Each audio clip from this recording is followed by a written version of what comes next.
Welcome to another edition of Savor the Flavor with Youngevity. My name is Colleen Walters and I'm going to take you down south to Louisiana today to make one of my favorite dishes, jambalaya. All right, so a couple of steps here. We're going to add our ghee to our saucepan. We're going to add our onions to the saucepan. We're going to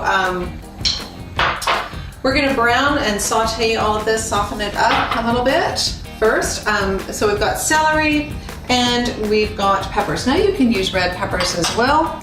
And of course, the secret ingredient, the way to make this, how this is made really easy, is the spicy Cajun mix. Now this has onion, sweet paprika, chili, garlic, parsley, cumin, cilantro, cayenne, and black pepper. So all of those great flavors that you're familiar with in Louisiana. So we're going to toss that in. We're going to go over and saute that, soften all of these vegetables up, get all the flavors melded together, and we'll come back and add the rest of the ingredients. Okay, we're back. I have sauteed and softened all of the vegetables, so the celery, the onions, the green peppers, along with the spicy Cajun mix. And now we're going to add our chicken and chorizo. Whatever spicy sausage you want to use, that works very well. So we're going to add those.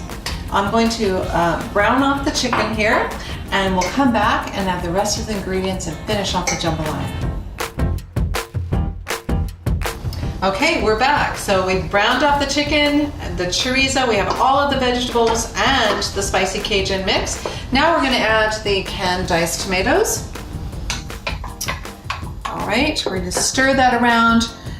If you have an extra little bit of time, you can put that back on the stove and just work that together on the stove. But I'm going to, just for all of you, so we can get this done. Now I'm going to add the rice, okay? And I'm going to stir that up in there. Okay, with the tomatoes, everything right in there. I know it seems, if you've never made jambalaya before, you're thinking, what are we doing? All right, so now we're going to add the chicken stock. So we've used about a cup and a half of rice, and I use basmati rice. Then the 3 cups, close to 3 cups of stock. So now when you're cooking this, and it's like you're cooking rice now, you always need to watch your jambalaya. Sometimes you'll need to add extra stock or water to it just to make sure that it turns out nice and fluffy. All right, at the very end, so the last 5 minutes, we're going to go ahead and add our prawns or our jumbo shrimp or small shrimp, whatever you've got there, and that just adds a beautiful flavor at the very end. So that's it. That's how easy it is to cook an authentic jambalaya at home and with Saveur Natural Foods using the spicy Cajun.